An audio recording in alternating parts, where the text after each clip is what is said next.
Hello, hello, hello. Hello, thanks for joining us for our 800-pound podcast. Podcast where three big dudes discuss big topics. As always, I'm Raptor, and I'm joined by Shadow and Pritch. And this episode, we're going to be talking about sports, or sports goats.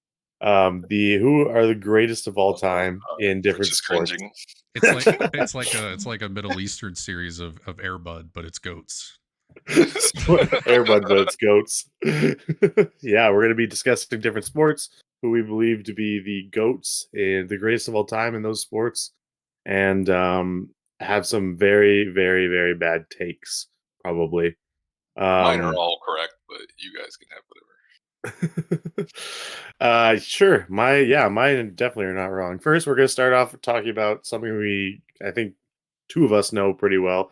We're going to start off talking about basketball. So who's the greatest of all time basketball player? And I'm just kind of curious. I really want to start this off because I'm interested. What do you got, Pritch? What do you think about basketball? It's Kobe.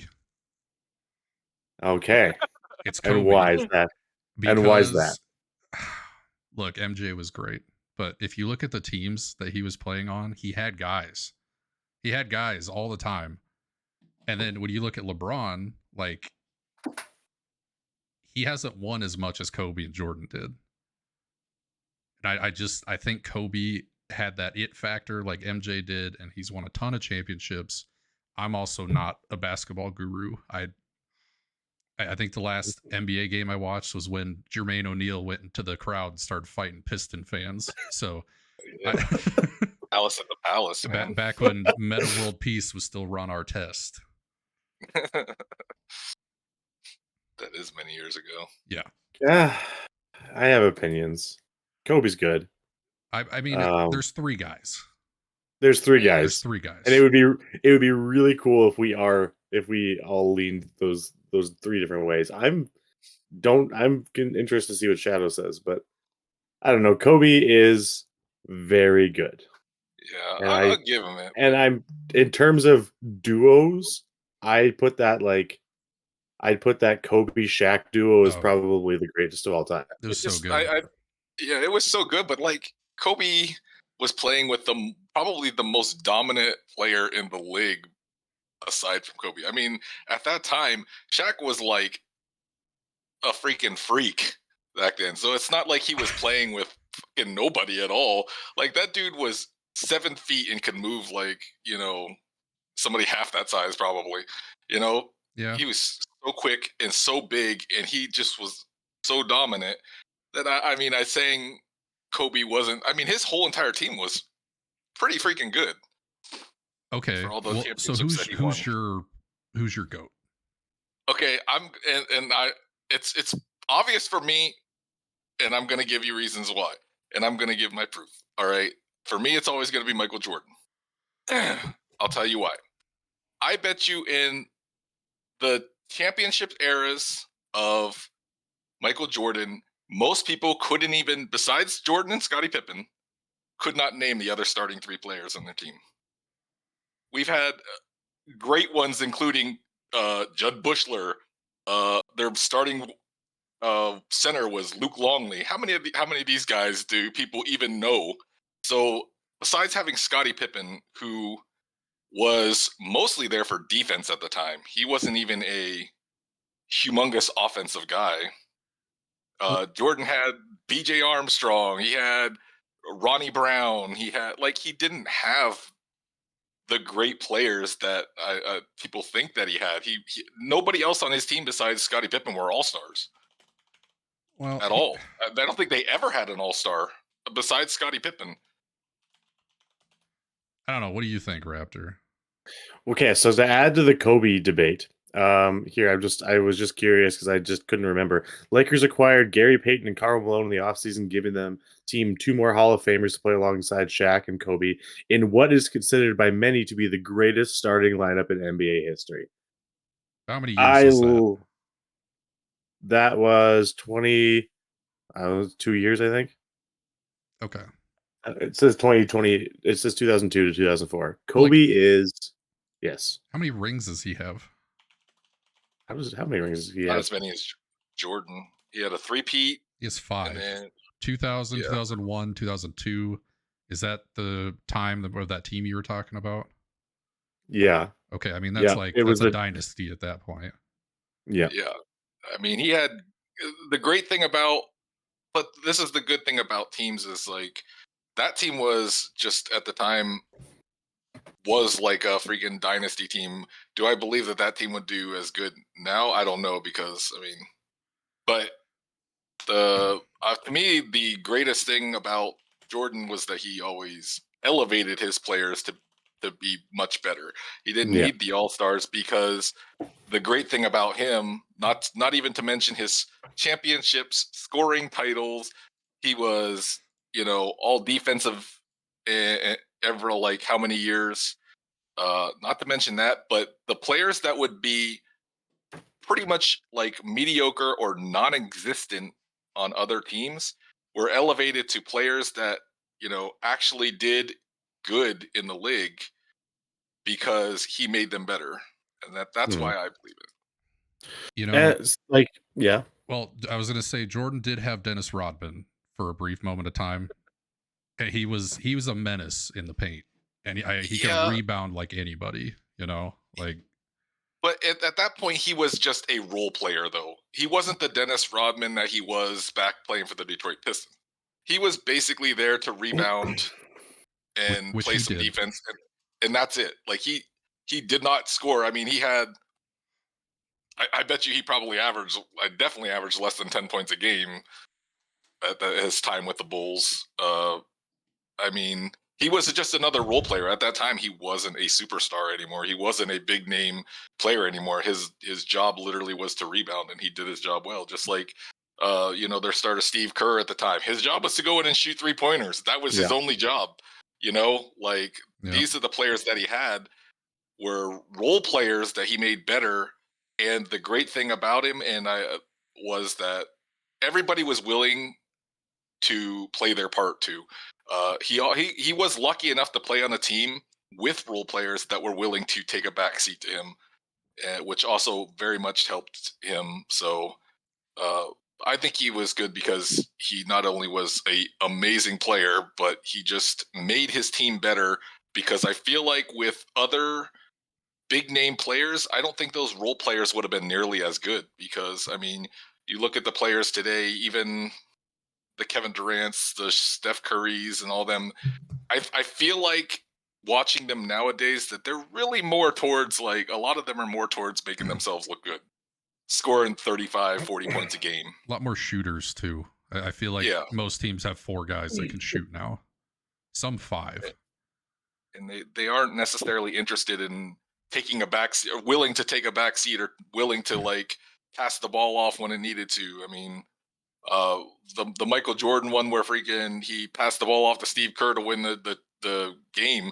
I mean, how many players nowadays that are big names would have passed that ball? Let's face it. I mean, they would have taken a insanely tough shot to look good and to get their name in the lights rather than hand it off to somebody who's there for a couple of minutes a game to shoot. That's fair. So with all this, I actually haven't said what my pick is, but it hasn't been a. It would be a lot more interesting if I said LeBron. But my pick is also MJ. My pick is also MJ, and it always has been. And like a little bit of a controversial pick of mine is the fact that I think I understand that Pippen and Rodman were necessary to help MJ win those finals, and like I get it. Rodman's rebounds are important, 100%. But I just don't think Scottie Pippen was anything. Like what? Like was he anything at all? Like he I passed the mean, ball, he got a couple shots. He was a middle pack power forward. he was all defensive player, and then after Jordan left, he was one of the top scorers in the league. After Jordan retired, Yeah, but he was kind of. But at that time, though, what was different from him and Jordan was that he was forced to be the scorer on yeah, that team.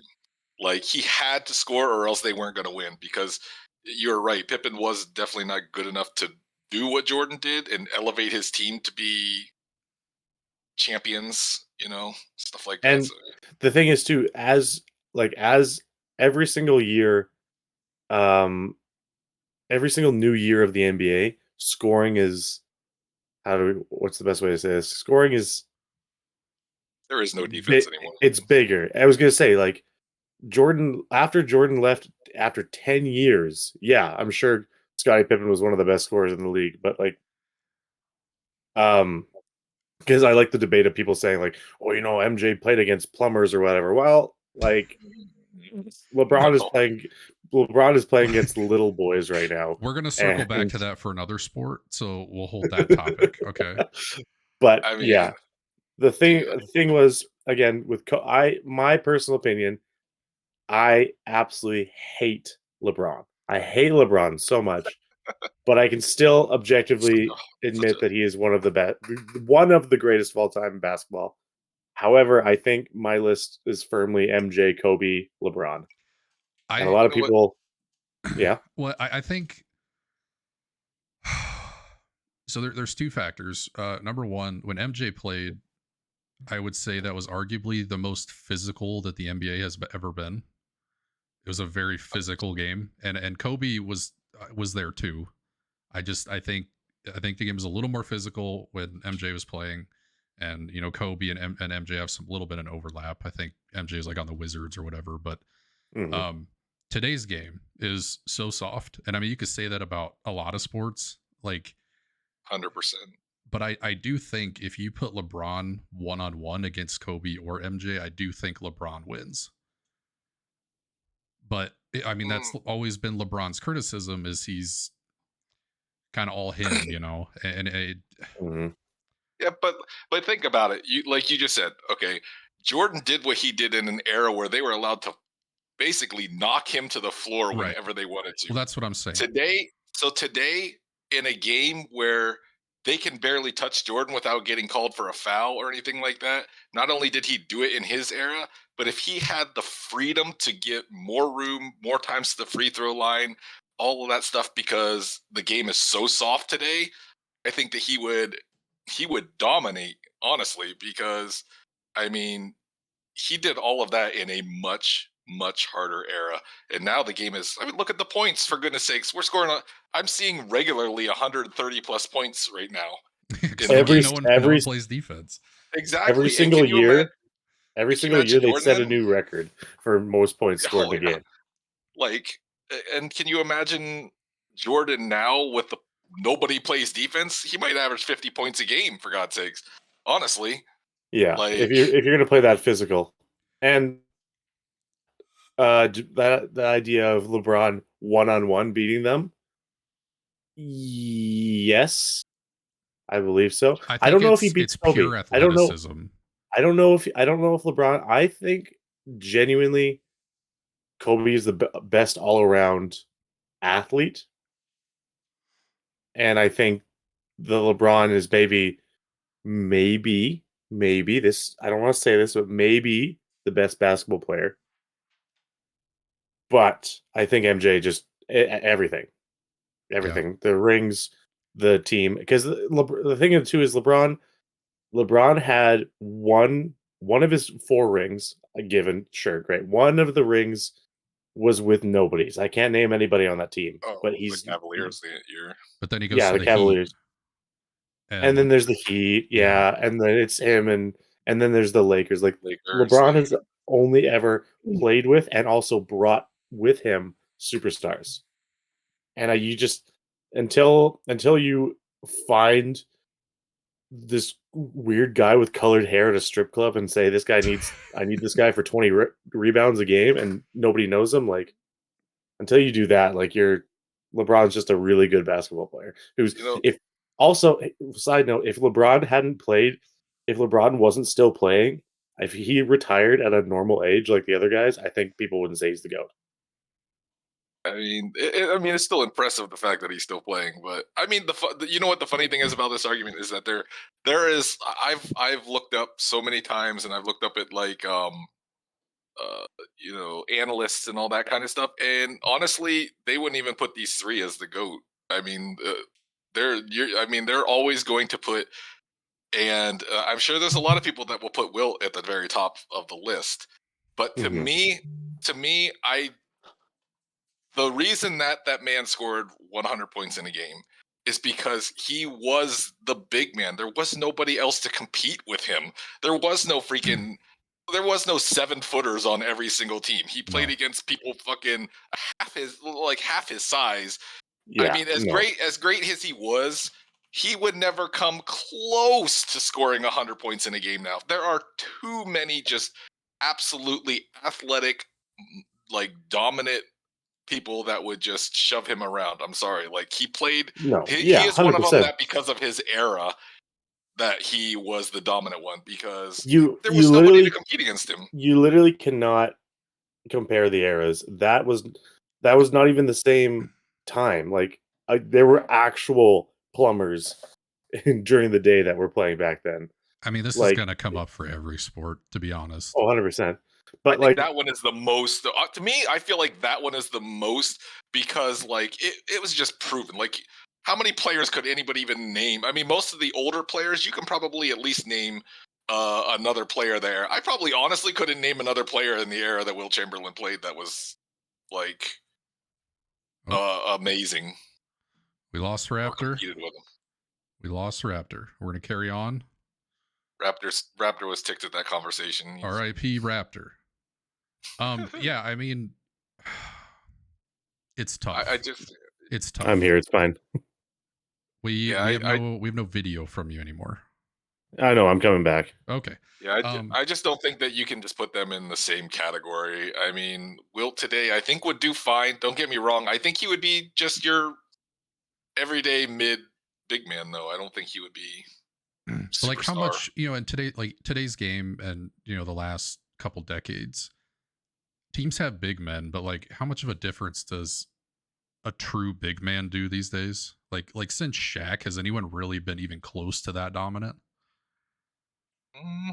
Yes and no. There's been a lot of guys not over the span of as Shaq. Shaq was so dominant for so long, but there's been every year there's a guy who's a Shaq level player, but then they're gone after that. Well, in today's game, all the forwards are like 6'9". Like they're just big. I almost cursed. They're just big dudes dribbling the basketball. Like traditionally, how people like you look at great ball handlers over the years. Like Allen Iverson, Jason Kidd, Steve Nash. Like you have like 6'9" dudes that are doing this now, and it's crazy. Yeah, no, it's a different game. Plus, like Wilt is a big man, but he's a very skinny big man.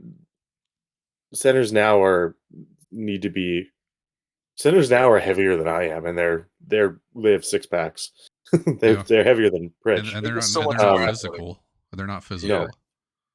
But I just the only other thing I'll say about Wilt is that I would compare him a lot to the first pick of the draft this year was a guy named Wembayama. Yeah, he's like 7'2", and he's skinny, whatever, but like he gets on a really good game, he gets 20 points, but he's a defensive monster, which is great and all. But like Wilt is not going to show up in the NBA and drop 100 points, even if he's playing the NBA game today. He's not dropping 100 points. No. Oh no. If Kobe or Jordan couldn't do it, Wilt's not going to do it. I'm sorry. Like, because nowadays, I think either Kobe or Jordan could probably might actually be able to drop 100 nowadays because it's turned more into a shooting game than it has a big man game. I mean, you figure 147 points a game. I mean, I think either one of them would average probably close to 40 points right now with as soft as everything is. Yeah, I mean it makes sense. If you're really good from behind the line and you're open a lot of the time, it makes sense to shoot. You look at guys like Steph Curry. Like, would he stack up to Jordan or LeBron or Kobe? Yeah, I don't. Yeah, and like being a guy who watches a lot of basketball, if a team is making all of their 3-pointers, they just win. That's just it. There's no defense like there's defense. There is really good defense still, but there's also like you can't really defend a 3-pointer a lot of the time. So I think Steph would do. I think he would do fine in the olden days, only because he's not trying to be like Jordan or Kobe. He's not trying to. You don't see him that often or too much wanting to drive down the paint and try to take it to the basket. I mean, he knows he's a shooter. He that's what he does, and a lot of his points are made by shooting. So I think he would do good only because he's not like a person that goes into the paint that much. I mean, he will occasionally, but I mean, you leave him a sliver of freaking room and he's gonna shoot it and make it. So I think he would do fine there. I think he'd be another great 3-pointer, and he'd probably average more than 20 points or more because he would just be shooting. That's all he'd be doing. That'd be his role. You got LeBron shooting from half court and making it like, cool. How do I defend that? It's deceptive to see on TV, but I did play basketball for a decent amount of my life, and that is so far to shoot the basketball. Like it's incredibly far. And like players are doing that all the time now. Yeah. Yeah, it's crazy how normal running up the court, crossing half court, and then just shooting the ball has become. I mean, that used to be just like last second, type stuff. Now, you see that on all the time. Yeah. Yeah. So it sounds like it's 2-1. I guess it's MJ's the GOAT. As you heard it here I first on this figured you podcast. guys were gonna say MJ. I'm not the basketball guy here, but I think Kobe has a solid argument. He does. Oh, And 100%. if Michael Jordan definitely wouldn't have existed, then the Kobe would be the GOAT for sure. 100%. And that's, I mean, I have him as number 2. Like, yeah, 100%. Like, LeBron, I feel like, honestly, that 3 spot could be taken up by a lot of different people, too. So, I don't see a case where it's anything other than Kobe and MJ is top 2. Yeah, I don't either. And, there are going to be millions of people that disagree, but it's just. And right now, the amount of points that he's scoring is just based on just how long he's been, which will bring a point to another. Yeah. Which will bring a point to another sport that we have coming up. Me. Yeah, like how how are you going to play for this long and then set all the records just so nobody can ever beat them because you just played for 72 years? Like, it's not fair. When you almost have a chance to play with your son, like that's ridiculous. But I'll give LeBron his credit though, is that he has played for so long, but I mean, he's still doing work. Even now, he's still you still see him scoring. Okay, well, hold on. Last year, he was still really good. This year, he's pretty booty. Well, He's you not figure that great. I'm saying you figure for his age in the pro sports era, he's a grandpa. Let's face it. I mean, most players, once you get over 30 or so, you're an old man. So, given his age, I mean, it's still impressive how he does. But I still just I'll put him at number 3. Mm-hmm. Yeah, I'm surprised we didn't bring up Jordan's baseball career. If you want to call it, we're waiting for the baseball topic. He was the GOAT in that too. Yeah, so. the GOAT of the Chicago White Sox minor league team. Yeah. When I was young, I always thought that was just like, because obviously you see that in Space Jam, and you're like, I was like 100% confident because I knew MJ, the basketball player, was like, so this is just a fun joke that we're doing for Space Jam? Like, that's hilarious. And I was like, oh, it's real. Why did he do that? Did he ever like give a reason for it? Yeah, it was because his father was murdered, and he always wanted to be a baseball player, but was just always in basketball. And then when his father died, he decided that he wanted to try to fulfill the dream that he told his dad about, basically. And so that's why he decided to get away from basketball and go try baseball out. And most normal freaking people would never have gotten where he did, and it's not due to the fact that he was good. I'm going to say that. After his father died in 1993, as a tribute to their combined passions, Jordan decided to pursue the dream. apparently he gave up everything he had as the king of basketball to play minor league baseball. And honestly, he would have not gotten us or not as been as far as he was to start.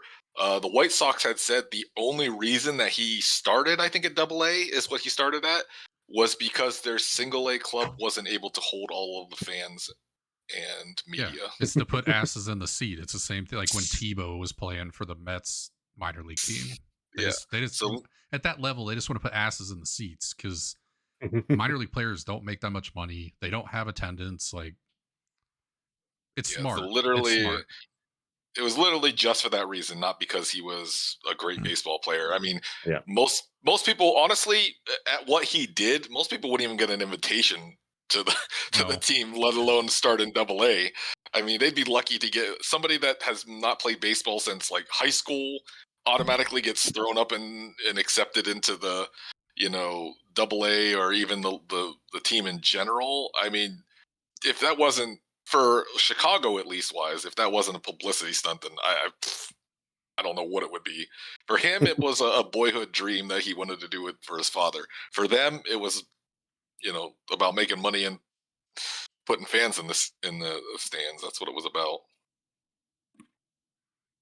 Yeah. So, well, we might as well transition here to our next big sport of discussion. Now we'll be talking about football, American football, the real type of football, the only type of football. Not Canadian? No, well, okay. So there have been many reports that of NFL players coming to play in the CFL and saying it's way harder than the NFL. That's all I'm saying. There's That's all also I'm vice saying. versa. Me being from Iowa, Kurt Warner, I think he Yeah. started out in CFL, then he played arena for a little bit, and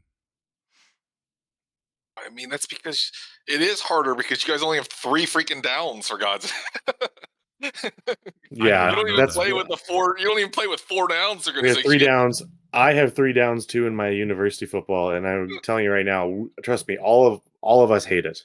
We all hate it. We see this NFL app the way they play, and we're just like, we'd love to have that. We were joking about it when we were watching you play and everything, and we were like, I swear, like sometimes Canada just wants to do like tweak it just a little bit, just so they can call themselves different from American football. yeah, It's literally 3 downs, and our uprights are moved.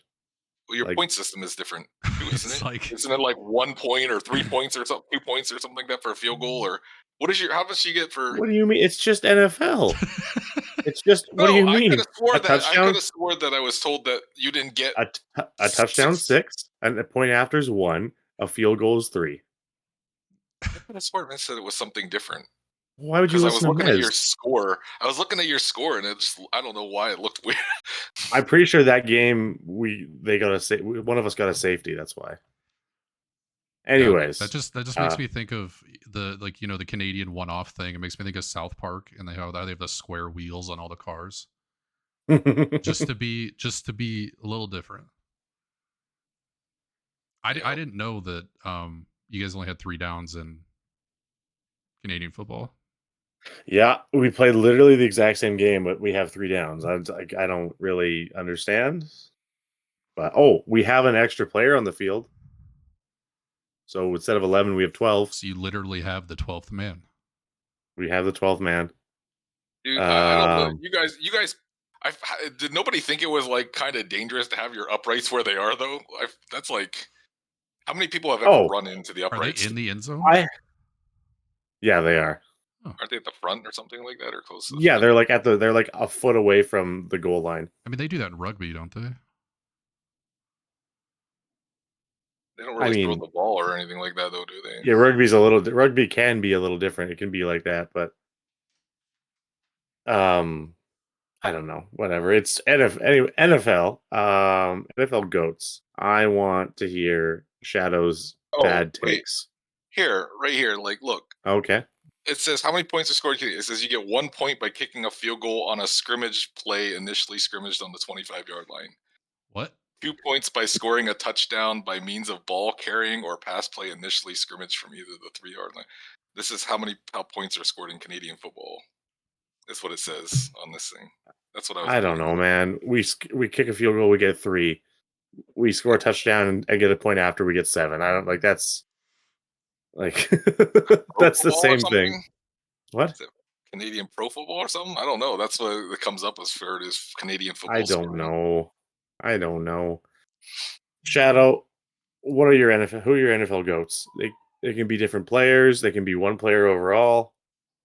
There are 2 players for me, and they're for 2 different reasons. I think as far as it's really hard to argue, and I hate it with every fiber of my being, but it's hard to argue against Tom Brady. Cannot stand the dude. Cannot stand the dude personally. I just think he's kiss your kids. But I mean, as far as like, yeah, anybody who chooses football over his, like, oh, I don't want to hang out with my family. I'm just gonna go play football. Imagine being like, my wife is a supermodel and makes more money than I do, and I am a senile old man, and I want to go play one more terrible year of football. Yeah. So like, but I mean, his track record is just too good. Besides the years that he had, I mean, he's had Gronkowski and everything. One year he had Randy Moss, but I mean, they have never have an established running back before, and most of the time to get a lot of yards in quarterback, to be a good quarterback, you need at least a somewhat established running back that can, keep them from just throwing out 7 DBs or something like that. His championships, I mean, it's just hard to argue against him, and I hate that I had to say that, and the words coming out of my mouth makes me just sick. But the guy has just been too much of a and for somebody that was a 7th round draft pick, or to come in there and freaking win as many Super Bowls as he did with mediocre teams that he had. I mean, like I said, besides having Gronkowski and the murderer Aaron Hernandez. Aaron Hernandez gone forever. And I mean, besides that, he had 1 year with Randy Moss where those 2 were just amazing. I think I don't know what he threw for like 40 touchdowns that year. Like, I don't know how he would. He would probably be even better, and if he was in his prime now, he'd probably be even better because how soft the freaking game is. I mean, it's the rules, at least. The players aren't soft, but the rules. And part of that, the funny thing is the part of that is the reason for that is Tom Brady, because so many rules were created because of him, though. That well, he literally he would get mad at something happening, and then it would just be changed the next season. Yeah, so I mean, the reason that most defensive players can barely even touch the quarterback are because of his injury the 1 year. But it's really hard to argue against somebody with that much success with not a team that is really that great. And if you would have put most quarterbacks on that team, I don't think they'd be nearly as successful. I mean, because like I said, I can only I don't even think right now I can't legitimately name a running back that they had that probably finished in like the top 10 or 15 of the league in running yards and touchdowns or something like that. I mean, it's pretty impressive when a running back's important.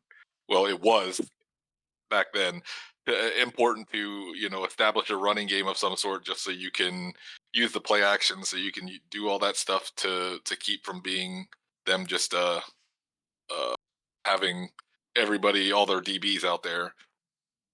He's one personally for me. The other one, and I consider him to go only because of what he played on. His is like, I consider personally for me Barry Sanders, and the only reason that I do is because he played on one of the worst teams, one of the worst offensive lines, and that dude still was at the top of the leagues in rushing yards and stuff like that, like every single year.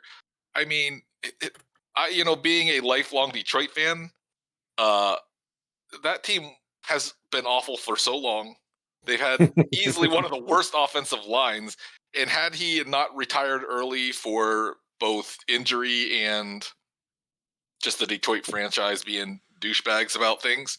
Had he had played as long as Emmett Smith did, he would be the yards champion, hands down. It wouldn't even be close to me. If And he would have he played for hasn't 15 years. and he hasn't even committed a felony. So like right off the bat That's for like- for high level running backs, that's a pretty good big deal. Yeah, that's an initiation into the league, isn't it? Yeah, I'm pretty sure. Like, Ray Lewis kill somebody, and It's a felony, or it's kicking the shit out of your wife or something, along those lines. But I mean, had Barry had Emmett's line, I mean, Emmett had. I'm not saying Emmett wasn't a bad player, but he had everything going for him. He had not only the best offensive line in the league, he had both Troy Aikman and Michael Irvin to take the load off of him being, running. It gave him plenty of room to run because of the fact that they also had to watch out for, Troy Aikman and, Irvin. So he had everything in place to be one of the best running backs. And had you had put Barry in that spot, I think he would have just blown everybody away. I don't think there would even be anybody close to him. Mm-hmm. So, like, those are my two choices for the reasons that, like I said, Tom Brady is a lot of it's more based on success given what he had. And Barry is kind of one of those what if GOAT picks, because what if he would have had this, or what if he would have had that? I think he would have been the GOAT, but unfortunately he didn't. He won't be in any conversations for who's the greatest of all time. I mean, he might be honorable mention up there with greatest of all time based on just winning and stats, but like it's hard to consider him given the success of Detroit and how he finished. But if he had the same exact stuff as Emmett did, I don't even think it would be a question of whether or not if he's I mean, yeah, between him and Brady, it would be up in the air of who was the greatest of all time. So like again, is that just because you're a Lions fan? No, I mean it's you can't tell me that that's not true facts though. I mean, look at Emmett's Emmett had the best offensive line every single year. He had one of the best quarterbacks in the league, one of the best wide receivers in the league. I dare you to even name without looking, I dare you to even name a Detroit quarterback. If I wasn't a Detroit fan, I wouldn't be able to name a Detroit quarterback. Okay, I can name one, and only because he's still playing. But besides that, I couldn't even find Detroit on a map. So I mean, Detroit quarterbacks then when he was playing. Yeah. I mean, name a Detroit wide receiver. Can you name a Detroit wide receiver back then? Can you name a Detroit Calvin Johnson? No, didn't play that time. Shit. Like, that's the thing, is that we're talking about 3 Hall of Famers on, well, more than that actually, because I think some of the offensive linemen and the tight end are also Hall of Famers. I'm pretty sure, but you're talking about all of those people on Dallas, and yet and the fact that you can't even probably name one other player on the Detroit Lions besides Barry Sanders through the years that he was there. It just tells you how much, and yet look how successful he is. I don't know where he finished as far as like all-time yards or anything like that. Okay, on a scale of 1 to 10, how good is the name Barry Sanders? I'm gonna give that a high 8. That's a pretty good. I was gonna say 8. That's a good fucking name. Yeah. So those are my choices, and I like I said, Barry is more of. I don't consider him the GOAT, but I consider him a what if this scenario would have happened and he wouldn't have played on one of the worst teams in all time. So for me, for a little bit of pandering, I'll start off by saying my NFL GOAT is the entire Bears franchise. Just kidding, the Bears are the worst. I feel like it's a little cut and dry. Or it's literally like it's a little easier to tell who the NFL GOAT is, because Bears. in basketball we have multiple different guys who have done different things. It is obviously Brady.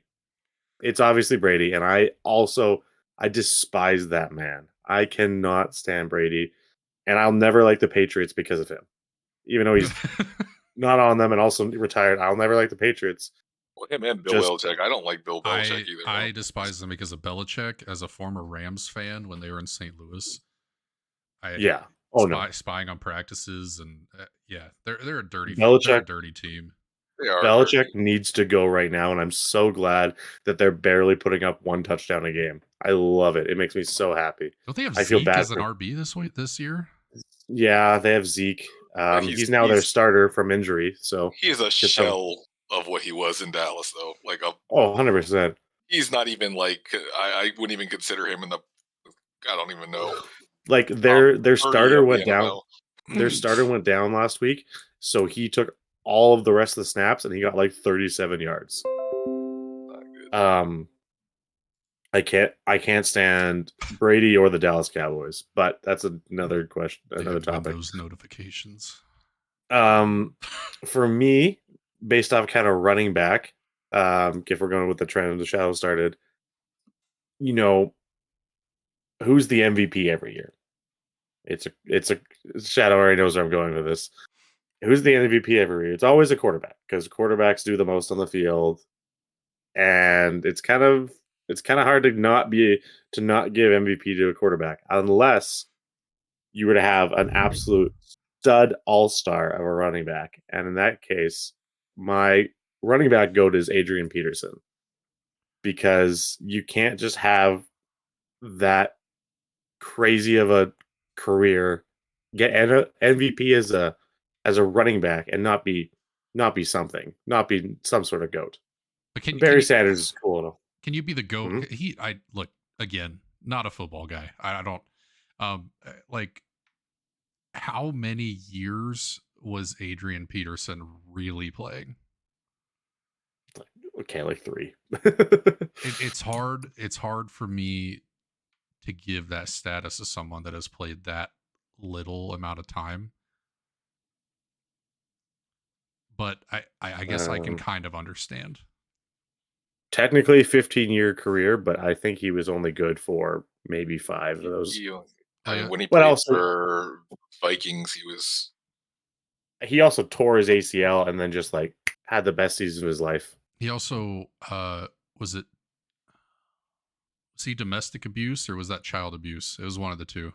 It was one of the two. Like they're all kind of meshed together. Wasn't it for basically beating his child with a stick or something like that? Something like that, man.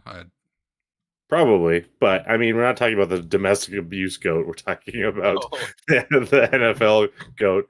I mean, you also have to be pretty good to be in your late 30s as a running back and be brought back 2 years ago to play for the Seahawks. Yeah, I mean, he's a freak athlete. Like he's just. And people say built different. He's like literally built different. And you have to remember the different generations here. Barry Sanders played 20 years before Adrian Peterson, and Shadow is 20 years older than me. So there you go. Yeah, for me, like I said, the thing for Adrian Peterson is this longevity of being good compared to other running backs. So I mean, when he was good, he was at the time there was probably not many people better than him, honestly. If anybody better than him at the times that he was great, but it's just the longevity of his like, years that keep him from probably being the GOAT. He could have kept that over for many years, man. Sorry, we don't respond to chat, but we do see it. We do see chat. We see it. I got to be honest with you guys. Aside from, it's a pretty obvious choice that, especially in the realm of quarterback, Tom Brady is the best ever. Outside of that, it's much more of a discussion, and I honestly don't have a whole lot of eggs to throw into that basket.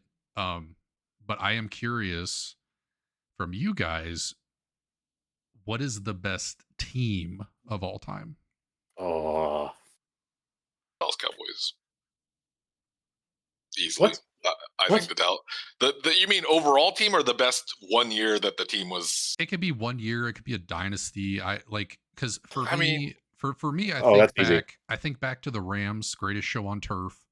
with Kurt Warner, Marshall Faulk, Torrey Holt, Isaac Bruce. Like, that's a really good team.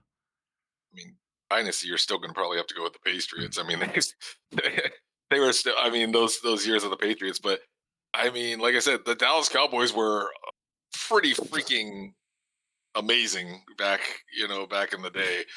They were. I don't know. There's not too many teams that were as dominant as them too. Honestly, No, sorry to you're say, wrong. but I mean, I feel like the stats. But I mean, as far as dynasties.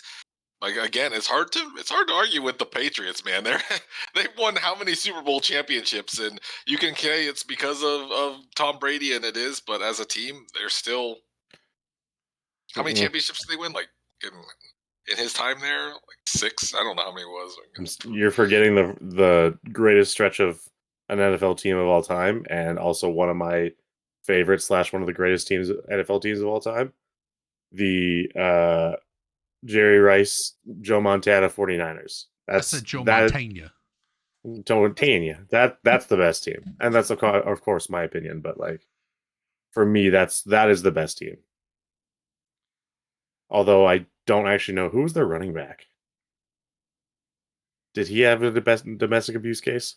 No, he did not have a domestic abuse case. It was oh shoot. Well, they didn't have social media back then, so they might have, but nobody knew about it. It's right on the tip of my tongue who it is. I keep on wanting to say Ricky Waters, but he came later in their career. Because the only reason I know who I can think of it is because of Tecmo Super Bowl playing that. But I cannot remember for the life of me what it was. Tom Rathman. Tom Rathman. Oh, that's a good name. That is a pretty good name. I don't know, that 49ers team. I still love the 49ers. The 49ers have always been good. Like the 49ers as a team, in my opinion, have never not been good. They're usually always around 500, and that's besides the dumb Steelers. That's pretty impressive to do. Side note, I've decided that my least favorite NFL teams are actually just the old white men teams. So you got the Cowboys, you got the Steelers, and you got the Patriots. Those are just old white men teams. Those are teams that Jimmy Johnson coached. I don't get what old white men team is, because you mean like that white men like, or that were a lot of white men on the team? Because I mean, there's a lot of. Hear me out. So it's like 6 a.m. There's a bunch of farmers at the coffee shop, all talking before they go to work, and they're talking about NFL. They all like the Patriots, they like the Cowboys, and they like whatever. And they like the Steelers. Fans, then, so you're talking yes, about. That's what I'm talking about. The teams I don't like are the teams that the old white men like. Oh yeah, because I mean, Jimmy Johnson was like a good old boy, man. He was one of those dudes. I'll tell you. So yeah, I could definitely see that.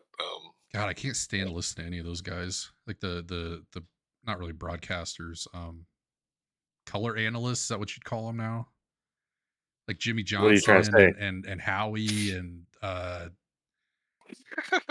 can't stand them. But to be fair, it's that case of most sports. Mm-hmm.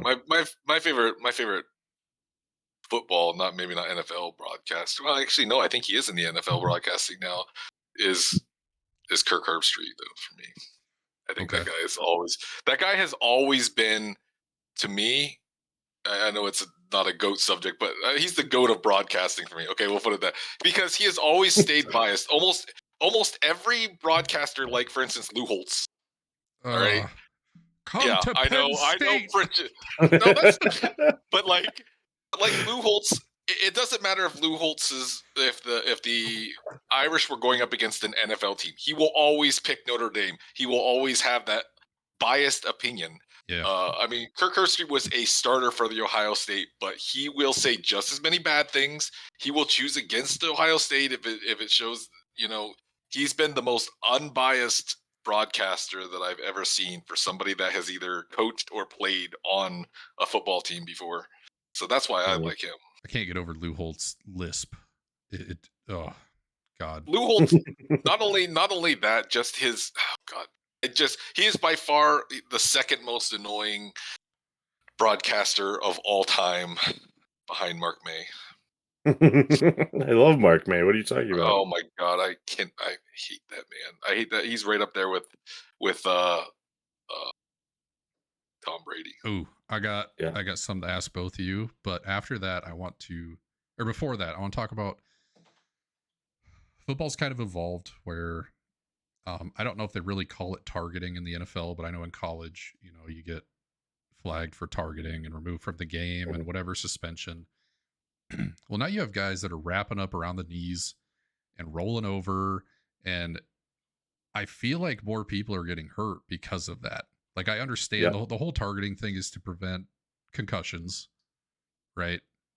It's to protect your brain, which is important. But Yeah. there's a lot of I've seen a lot of broken legs on Twitter this year Yeah, of guys playing football. the funny thing This is that you're not allowed to do that with quarterbacks, though. You're not allowed to go after the feet or land at the feet of the quarterback anymore because of Tom Brady.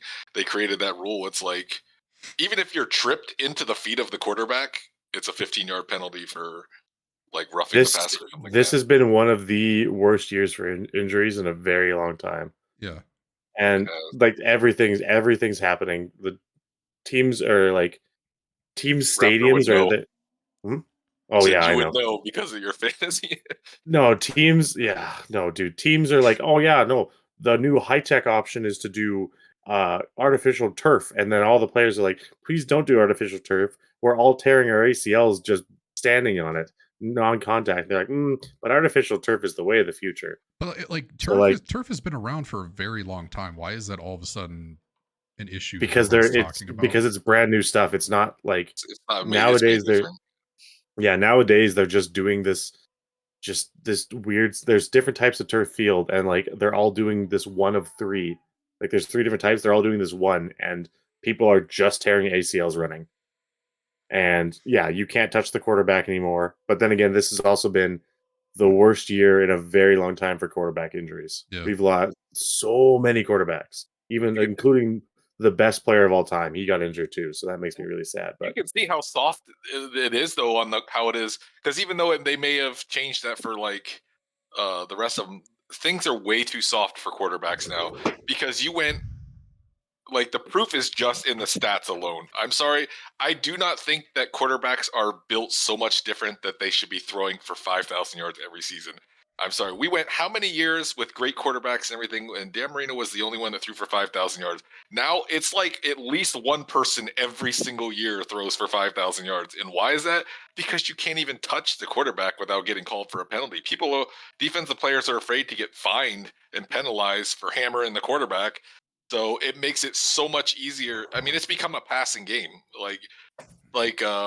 That's why so many running backs are being, underpaid and everything like that because they're just not as important anymore. You don't need them as much as you needed them in the past. so You know, my personal opinion on this is that I 100% agree with the rules to protect the quarterback. I 100% agree with those rules because we are living in a world where NFL is a passing game, not a running game anymore. You lose any of your starters on the offense or defense, it sucks. But you can replace them. You lose your quarterback, that's it. Like look at how many there are multiple teams this year where you look at the Vikings. The Vikings lost just Justin Jefferson, and they're like, oh, okay, well, cool. We still drafted a wide receiver in the draft this year. We still have a chance. The moment they lost Kirk Cousins, their quarterback, they kind of decided they didn't they never had a chance. So I think that there are some hits that are definitely not roughing the passer, but you need to protect a QB, or you're pretty much saying that NFL team season is over. like So I just got I this a get it. little over the top, though. I mean, Oh, at times it is. because like I said, I feel so bad for running backs because running backs are have turned into like so underrated now because the best running backs in the league are barely making more than a freaking offensive lineman or something like that. And we're talking about a position that was considered the most important position. I mean, they Now, want guys that can block now. yeah, Yeah. catch and block. You have to be able to do, run a little. I mean, I think running backs that can catch the ball are both catch and run are the most important in the NFL now because it's turned into such a passing league. But I don't know. I don't like. I understand the rules. I get it to protect the quarterback and to protect. Basically, I mean, you're thinking. I think honestly, the NFL did that with a secondary reason, though, because I honestly think that they did it for the money as well. Oh, 100%. Because like, what puts people in the seats? Scoring, points, yards, stuff like that. That's what puts people in the seats. You don't if every game was 7-3 or something like that, you wouldn't get near as many people. But when you're putting up 50 points in a game, your quarterback's passing for 500 yards. That's what put people in the seats. They want to see action, let's face it. And by making these rules, even though it is protecting your quarterback at the same exact time, they're like, yeah, we're getting the money for all these points that they're putting up. The Vikings aren't not making as much money without Kirk Cousins. The Bengals are not going to make as much money without Joe Burrow. Trevor Lawrence just got hurt. Jaguars are not going to make as much money. They want to protect quarterbacks. My favorite player, my favorite player of all time is a controversial one. My favorite player of all time is Kirk Cousins. I love him. I would die for him. He's injured right now, and he's a free agent, so he's not even at games. I don't want to go to a Vikings game if he's not there. Even if he's not, if he's not the starter or he's playing out there, I don't want to go to the Vikings game. So, protecting the quarterbacks protects the team's actual ability that year and actually making it playoffs, and also makes them a ton of money. So I get it. I support it. Don't like it, but I get it. And it's one of those things where I really don't. I don't like that they made it so soft, but I get it. Mm-hmm. Yeah. Money wise and player wise, I get it. And for those that play fantasy wise, I'm sure they're happy that they have those rules in place too. Speaking of first place in my fantasy league, haven't watched a single NFL game all year. Doing great. I don't want to talk about it. You need some pointers? Is that what you need? No, I've been playing longer than you have. That's tough right there. If you have to get points from Pritch. That's yeah, so I think now we will transition to our community question of the week, which is a little more lighthearted. This one is brought to us by he's in chat. He's brought to us by our very own Whip. He had a really good one this week. He asked, just in general, what is each of our histories with sport? So playing, growing up in it, just what is our history with sport? So for me, I was put into football. I was put into pretty much all sports: soccer, baseball, football, everything. But I played football started playing when I was 6, which was right around the time Shadow was turning 40. So from there,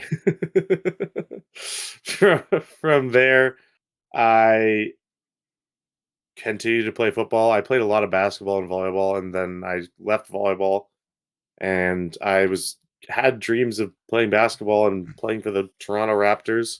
Fun fact that not a lot of people know: the Toronto Raptors are the reason that my online persona is Raptor. I really want to play for them. Dinosaurs? Not dinosaurs. I do love dinosaurs. That was my thing I picked as a kid. That's the thing I picked as a kid. I've known you how many years? I've known you how many years, and I've always thought dinosaurs. What? My mind is blown now. So it is the Toronto. You never grew out of your old AOL email address. Is that what you're saying? No, my old AOL email address was my clan tag and then dragon. Oh, so yikes. Yes, I did. Captain Raptor is the middle one, yeah. So I really want to play basketball. That didn't work out mainly because my body type is not. It's very good for offensive line. Let's say that. And ever since then, I've been playing football, which means I've been playing football now for almost 15 years, which is interesting to think about. Long time, but that's about it. That's pretty much me. I get where you're coming from with the the body type thing because everyone sees me and they're like, "Oh, did you play football or did you play basketball?" Not really. No. Like I played basketball until like 8th grade, but I mean at that point it's not really that competitive at that age. And I decided to not pursue basketball in high school just because my high school was so big that there's like 5 other guys that are taller than me. And I'm like I'm 6'6", so I am pretty tall, but Were you that tall then? yeah, I was 6'6" by the time I was a sophomore in high school. Damn. But I did play baseball like basically my entire youth life, up until I was old enough to play, all the way to I was 18, graduating high school. I was a second team all conference first baseman in 4A baseball in the state of Iowa. Um, I hit 7 knocks my senior year, tied the school record for doubles in a season, which is funny because I'm slow as shit. I mean, that speaks volume for how well you hit the ball. Then I I just, mean, just hit the gaps, So what you're saying is, if you would have been smaller, you would have led in triples. Yeah, basically. But yeah, I had plans to play in college. Shoulder just never really worked out for me. It was I had shoulder issues from the time I was like 16 to 18, and I don't know. Even today, I can't really throw all that well. But anymore, I do all the drunk old man sports like golf, bowling, disc golf. I'm you play disc golf currently? It's been a bit, but I can. I would say I'm better than most. Oh. But I got my bad boys right here. yeah, I got like 10 discs in the trunk of my car. Just in case. But yeah, I don't know. I've always been a baseball guy. I feel like every kid that plays sports, they get that choice where you get to pick between soccer and baseball, and that was a pretty easy choice for me. Yeah. Shadow, do you have shoulder issues?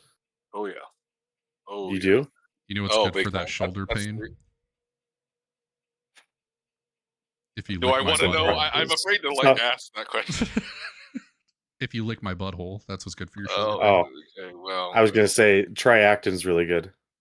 Icy hot. Oh, I have a very extensive sports history. I have, but my shoulder is part of the reason I didn't play baseball when I was going to college, because I tore something in my shoulder when I was a senior and never recovered from it. Never was able to get surgery on it or anything like that. So it's just always been that way. I have played baseball, basketball, football, soccer, volleyball. What am I missing? God, fast pitch softball in a men's league. I've all played all of these in leagues before, in actual leagues. Baseball was my passion, though, as much as like when I was a kid, that's what I wanted to be. That was 100% what I wanted to be, a baseball player. And and surprisingly, like you may not be telling my old age now, but I was a very good baseball player. When I was 12, I used to average 17 strikeouts a game as a pitcher. Wow. Yeah, I broke my catcher's hand because I threw 78 or 76 at the time for a 12-year-old. But I mean, then I slowly started to hurt my shoulder. I've had 3 dislocated shoulders, and then I hurt it actually playing volleyball. That's how I actually hurt my shoulder, was playing volleyball. I was playing in a league off season, and that's how I hurt it. But I played soccer for 1 year because of our I went to a Christian school, a private school, and they had a soccer team many years ago, and we just had enough people that we were like, okay, let's try to play soccer this year. So we had like, I think 4 players that actually played soccer ever, and the rest of them were all fill-ins. We've never played soccer before. We won 2 games against the worst team in the league that season. That's the last time I ever played soccer. That's just way too much running. for me. I But couldn't. baseball, I was very, very good pitcher at baseball. I was never a good hitter. I played short and center field as well, but I mean, I was very mid hitter, probably average maybe, I don't know, like 250 less or less a season batting average. When I got to high school, I didn't even hit at all because they didn't want most of their pitchers hitting at all. That's how a lot So of they our had pitchers a were. We had a couple um, exceptions. I was one of them. But I didn't pitch a whole lot just because of my shoulder. But yeah, yeah. I didn't even hit. I think I ended my career in high school with 2 hits because of this. Because they let me only. That's the only. They only let me hit a handful of times. Uh, even though like most people thought I would go to do something for basketball because I had won multiple state championships. I had always been very good in basketball. I finished my high school career with over 1,000 points in 3 years because I couldn't count my other ones in the public school. But I finished. I averaged 25 points a game for my career. But baseball was my passion, man. I loved freaking baseball, and it was so unfortunate that I hurt my shoulder right before I would have gone to college because I would have loved. I went to a camp at the college that I was going to go to and try and everything, and then I just got injured and I couldn't do it. But I started baseball when I was t-ball, everything else. That was my big thing. But I've played many sports over the years, but injuries have just pretty much cost me everything. Knees cost me from being able to play basketball, shoulders for baseball. Right now, I haven't played in a while, but honestly, my number one favorite sport right now is golf.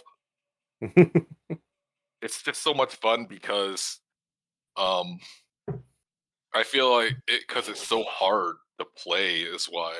Compared to, I think over time you can get really good at baseball and basketball and stuff like that.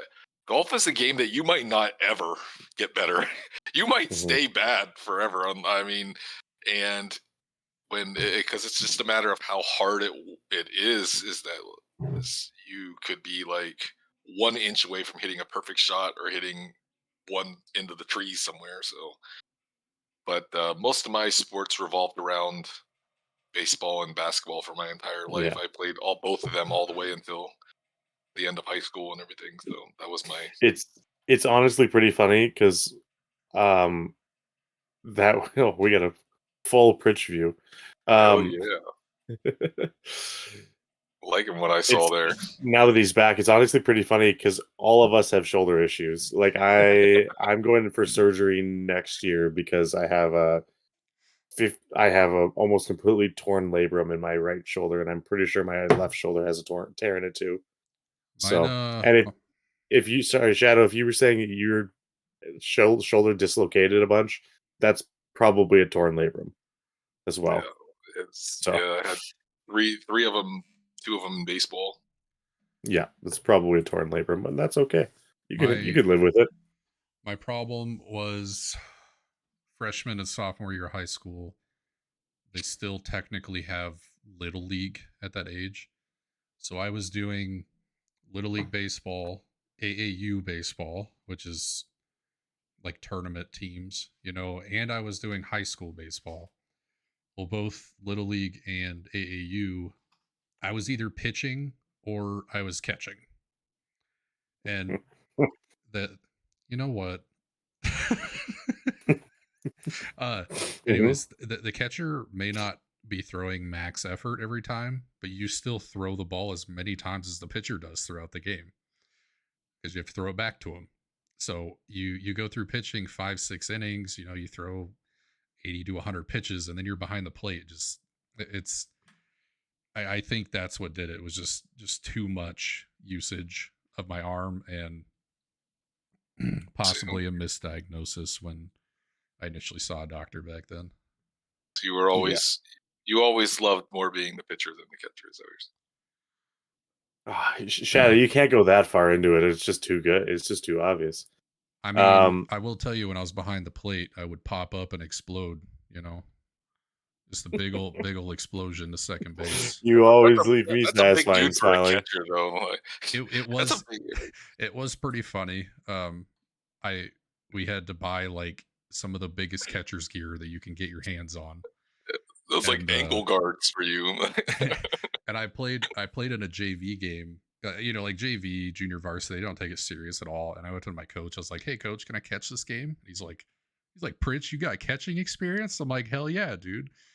And I didn't have my gear, so I put on the gear of this kid who I probably like 5'8", 150 to 175 pounds.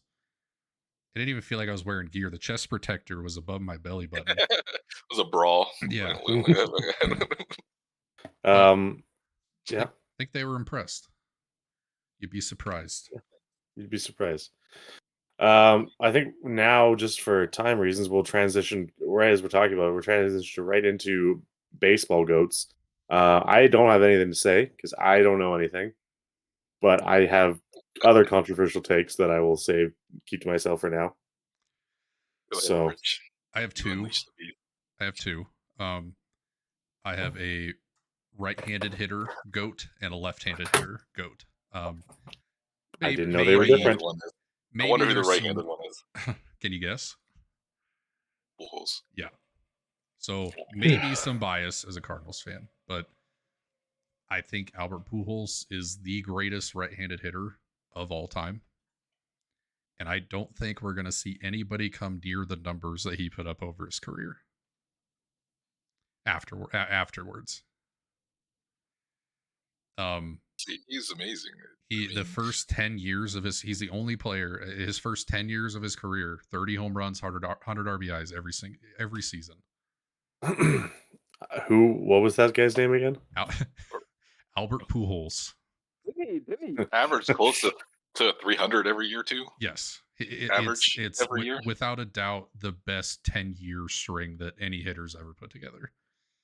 And then, he goes to the Angels for some more money and everyone gets mad at him and his career goes down the toilet and he's breaking all these home run records for fans that don't give a crap. But that's a different thing. And I think from the left side of the plate, I would have to say Ken Griffey Jr.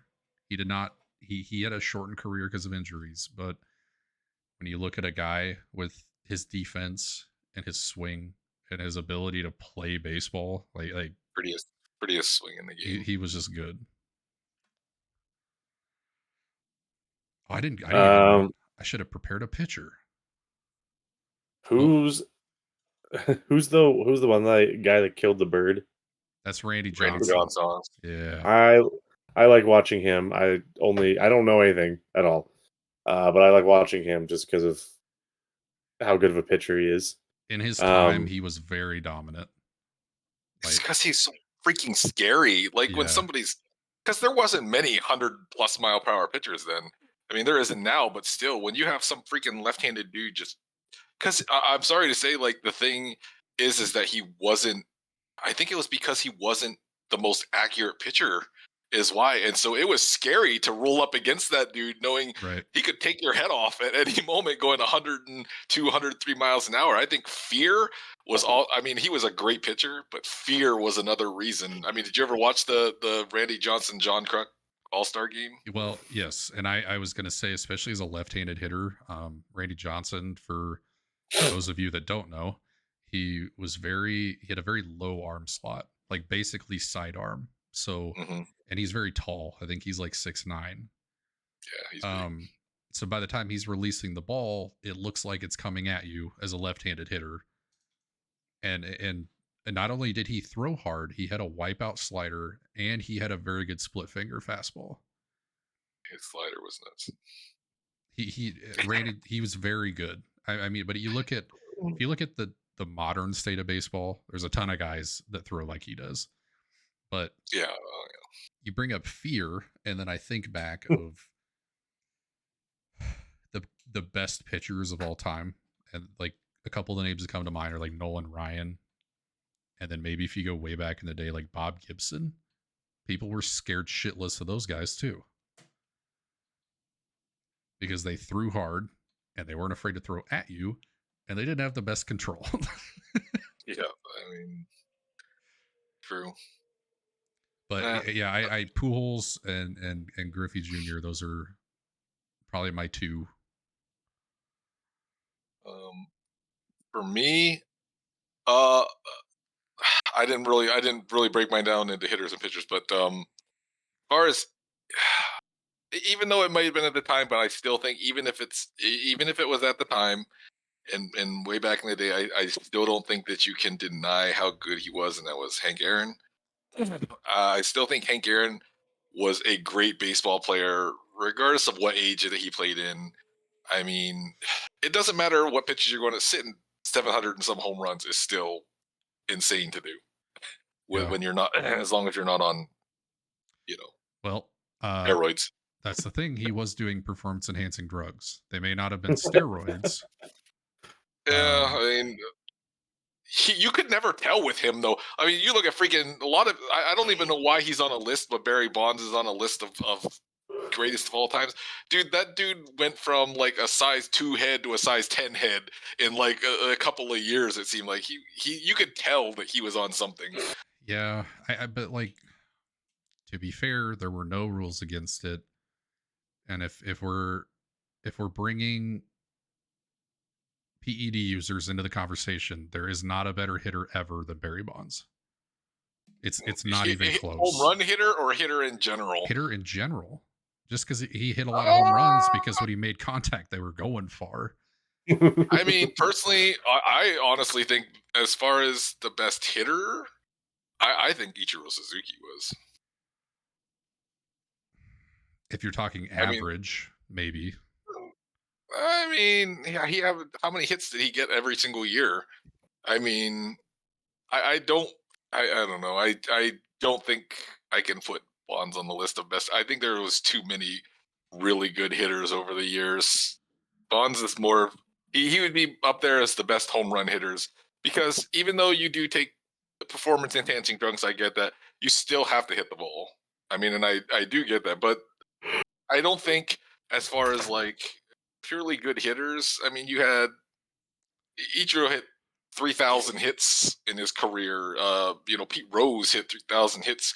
Put him in the honestly, hall. Put him in the hall. Honestly, as if you're going to talk about best pure hitters, I would honestly go with Tony Gwynn. Yeah, that's probably Tony Gwynn or Pete Rose. I'm with you there. Tony Gwynn was insane, dude. Like, he doesn't get all the glitz and glamour of all the home run hitters, but I mean that dude put in work every year. He barely ever struck out. You barely ever saw that dude strike out. His average was good every single year. I mean, you could probably put him at least in the top, probably 5 list of GOATs, people that could be considered given what he has. But he's not my second one. For me, I guess it will go pitcher wise.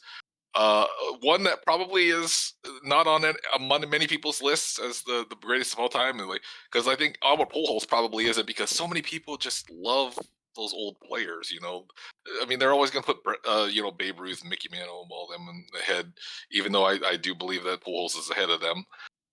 But to me, as far as GOATs, even though being a Phillies fan, I was never a fan of him, I think Greg Maddux has to be up there as well. Greg Maddux is great. That guy, I mean, he averaged 1 walk per game for his career. 1. Like, that is insane. Mm-hmm. I mean, he won like 4 Cy Youngs. I mean, the Braves won championships given the fact that even though they had freaking amazing pitching staff, their pitching staff was nuts. But that guy did not throw. He threw like at tops, 89 miles an hour? It was like high 80s, maybe 90. He did not throw hard. He just had really great control. The movement on his ball was insane. And I don't think he'll be in the conversation of many people will put in as GOATs, but that guy was such an amazing pitcher. And I hate to say it because, I mean, being a Phillies fan, but you cannot deny how good he was every single year, and he was not like an imposing figure. Like I said, he didn't throw 100 miles an hour. He didn't even throw 95 miles an hour. But that guy still struck out tons of people. He barely walked a single person until later on in his career. His ERA was always really low. I mean, he had some ERAs in the low ones Yeah. some years. Until he ended up with the Cubs, didn't he, towards the end of his career? Yeah, I think so. That's where he ended up. Yeah, but I mean, they have a term in baseball called the Maddox, which is, yeah, I want to say, complete game. It's like a complete game with like a certain amount of strikeouts. It's not very many strikeouts. It's actually, I was just reading, what is it called? He knew how to get. Oh guys no, out. it's a complete game shutout with under 100 pitches. Oh, yep. That's what it's called. He was pitching to contact. He wanted guys to hit the ball. He wanted guys to hit the ball on the ground, and he wanted people to make plays, which is not something that you really see in today's game. And that's why I consider him probably one of the pitcher goats, because he just was not that overpowering of a person, but he was so good that, I mean, he knew how to make people hit ground balls. He knew how to keep people from hitting home runs on him. He didn't throw hard. He wasn't, 6'9", but that guy had one of the greatest baseball pitcher careers of all time. And it's sad that he won't be considered, probably even, he probably won't even consider in the top 10 when people say goes. Yeah, he doesn't have the flashy numbers. He doesn't have like a strikeout record or like a wins record Yeah. So, I mean, as far as pitchers are concerned, I feel like more than having 2 or 3 amazing record-breaking years, his greatest attribute was consistency. Every single year, you knew exactly what you were going to get with Greg Maddux every single year. Like, you were not going to get, until later in his career, you were not going to get a bad season at him. You were going to get this many wins. You're going to get this much ERA. This many walks. It's just, and to only average 1 walk per game for an entire career is, I mean, you won't understand it, Raptor, and a lot of people that don't watch baseball won't understand it, but that's bonkers. It is. It also makes me, I've seen some pretty crazy stats about how there are guys that put up more hitters that put up more strikeouts in a season these days than what like Tony Gwynn had his whole career. Oh, yeah. And yeah, it's a different game. Because everybody's swinging for the fences now, basically. It's not about, Tony Gwynn was about contact. He was about getting on base. He didn't care if he was hitting 40 home runs a game. His was about getting on to help his team. Sorry, I have 0 baseball experience, but when you say gets on base, I can only think of the only baseball experience I have, which is whatever it's called, Moneyball. A great baseball movie. Gets on base, but he's not good at anything. Gets on base. Yeah, like that was, I think that's what made Tony Gwynn great. Is just he was a great team player, also, and you knew what to expect from him as well. And the amount of strikeouts that he had in his career, the least amount, is insane. That's, his stats are also crazy as far as that. But everybody now wants to be they don't want to be role players anymore. Nobody on the team wants to be a role player anymore. They want to be the one that gets the freaking $500 million contracts and stuff. I mean, I hear a lot. You look at a guy like Shohei Ohtani. He very well could be the GOAT. I think he needs some more years, but this is a guy who is an elite pitcher, like top 3 in the American League, and an elite hitter. Also, probably I think he is probably the best hitter in the American League, or was last year. Which it's crazy to see a guy who's that good on both sides. Yeah, I think he'll eventually. I don't know. He's gonna. I think eventually he'll stop pitching. Probably, but like right now, they're in talks of like a $600 million contract, which makes me, honestly, I think he deserves more, because I'm sorry, like, I don't think A-Rod deserved his $500 million contract when he got his. I personally don't feel like he was deserving, and we're talking about a guy that does both just as equally. As he does pitching as good as one person, and he does hitting equally as good as A-Rod, and he's going to get only, I'm going to say only, but he's going to get like $150 million more for doing twice the work that Alex Rodriguez did back then. I mean, he's two franchise players. Like, most teams only have one franchise hitter or one franchise pitcher. He is both. Yeah, I have a friend who keeps on saying that he thinks that Otani is overrated, and I'm like, how Your friend is he is an overrated? idiot. I'm Your like, friend how an is he idiot. overrated? The stats legit. Like, Who is this person? I would like to know. oh, you won't know him. I only Shohei have one. Otani. Oh yeah, I don't know how to spell that. SHO. probably just type in Angels pitcher. I love this guy. I see him in ads. He's a big That's all dude too. He looks cool. He's a big old boy. But yeah, I mean, I think if he continues this track, it will be hard to deny him the GOAT. I mean, it really will be. Yeah, because he might not break any records, but just the productivity of being that good of a pitcher and that good of a hitter, like you just they're always going to compare him to Babe Ruth though. don't. We shouldn't. And you know it's true though. Tell me it's not true though, because of the fact that Babe Ruth did pitch and he hit. I don't agree with that comparison. Don't get me wrong. I'm not saying I agree with that comparison, because I don't. I do not agree with that comparison. I don't think that Babe Ruth would be as good a pitcher, and nowadays he might be as good a hitter. He might hit the ball well. I don't think he'd be as good or as dominating a pitcher as he was back then. But I mean, the problem with Otani is that he'll never be considered the greatest two-way player like that, because Babe Ruth exists or did exist. Babe Ruth would have a 1.50 batting average and have a 20 ERA in today's game.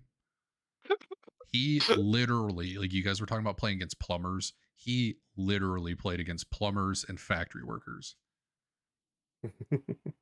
This dude was fat and out of shape like me, and drunk. He's drunk, smoking cigars in the dugout. Like I just yeah.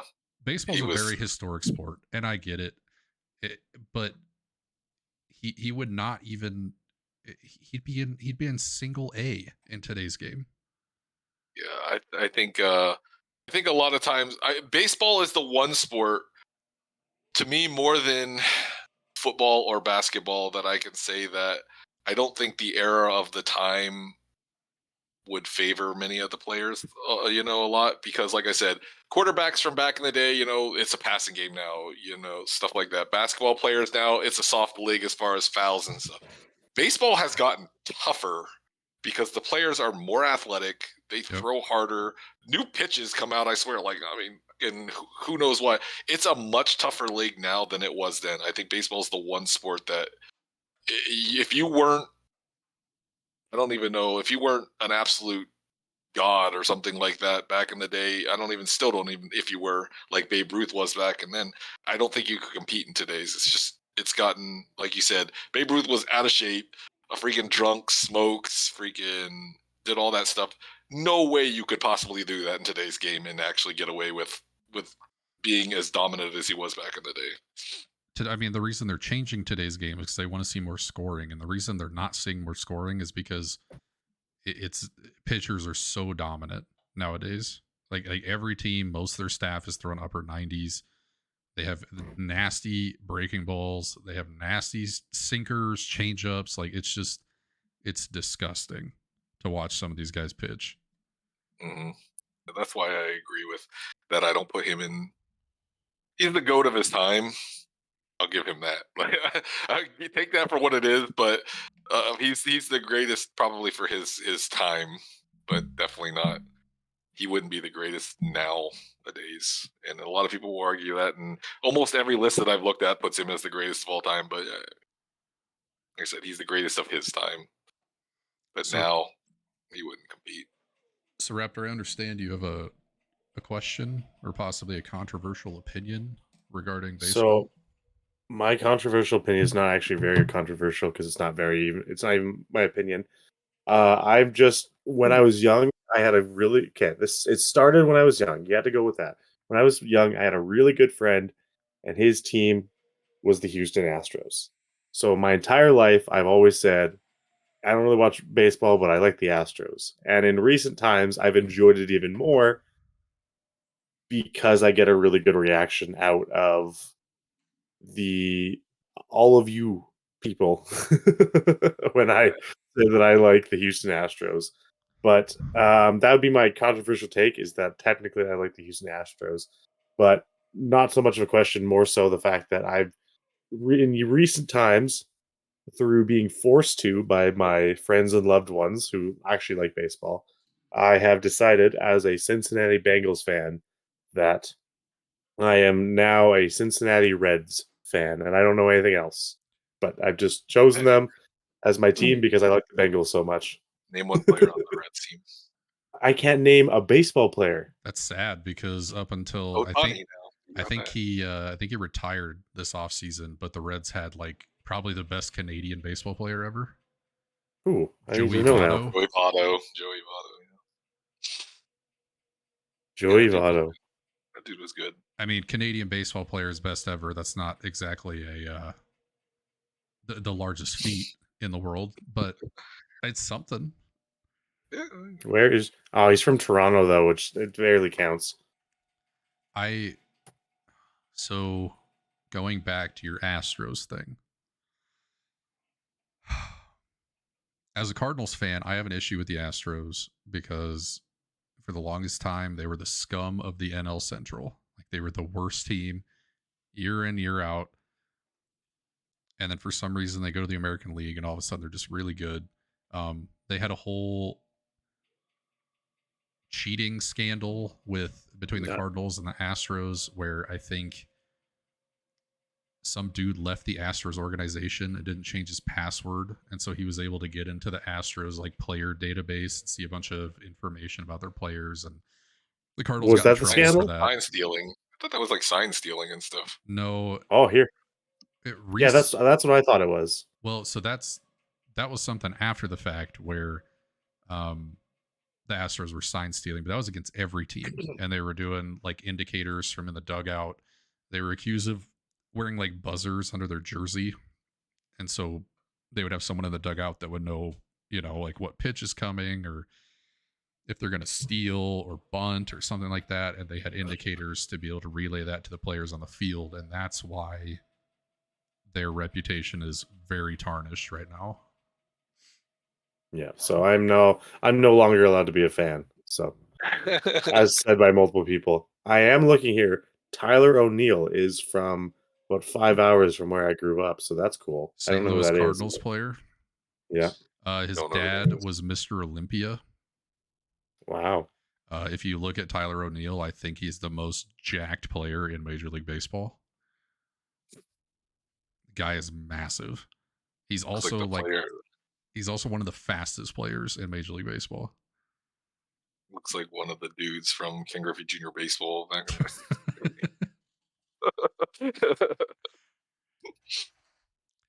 Yeah, not a whole lot of baseball talent coming out of the Great White North up there.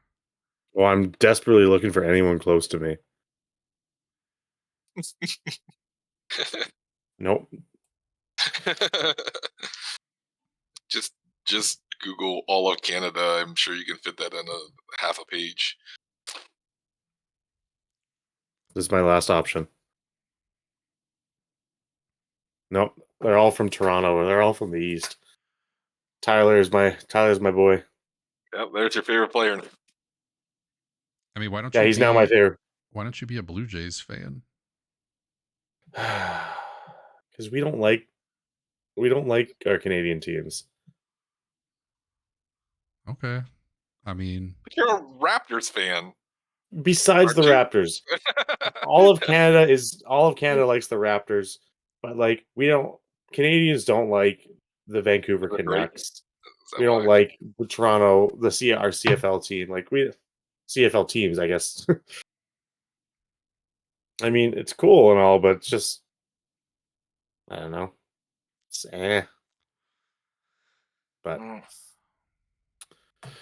well, do you guys have anything else you want to add?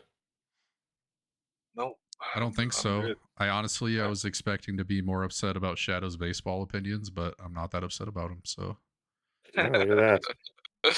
I mean, my favorite player of all time is Mike Schmidt, but I even though he was an amazingly great player, I still can't put him up there as as the GOAT or anything like that Do you based on think? bias. Do you think Pete Rose should be in the Hall of Fame? Yes. Yeah. Given what other people are still playing the game today after that they're doing now, like, beating their freaking wives and all that kind of stuff, and they're allowed to come back. I mean, people are getting away with drugs and all that kind of stuff. Granted, yes, he freaking bet on his own team, like for instance, but I feel like in the scope of the things people get away with now, it wasn't nearly that bad. And I do not think. I mean, we have betting allowed now. For God, most. I mean, we have teams in Vegas now. So I mean, if he would do it now, I don't think it would have been as big a deal. But because he did it then, I still think he deserves to be in the Hall of Fame, though. I mean, you gotta put it based on. I feel like the Hall of Fame should be based on your how you played baseball. You know what I mean? That's how it should be based on, not you can throw in your honest opinions or biased opinion about like how they are outside of baseball, but as in terms of stats and how he played in baseball, how can you deny that he deserves to be in the Hall of Fame? I can't deny that. Put Pete in the Hall. Put him in the Yeah. Hall. Hashtag Pete in the Hall. Yeah, with that, I think we had some great talks about who is and isn't the GOAT. A lot of individual sports. I forget what I even say when we close this thing. Thanks all for watching. The three of you that love us, thank you so much. Thanks for listening to our bad takes, and we will see you next episode on probably something even more controversial. Thanks, guys. Bye. Yeah.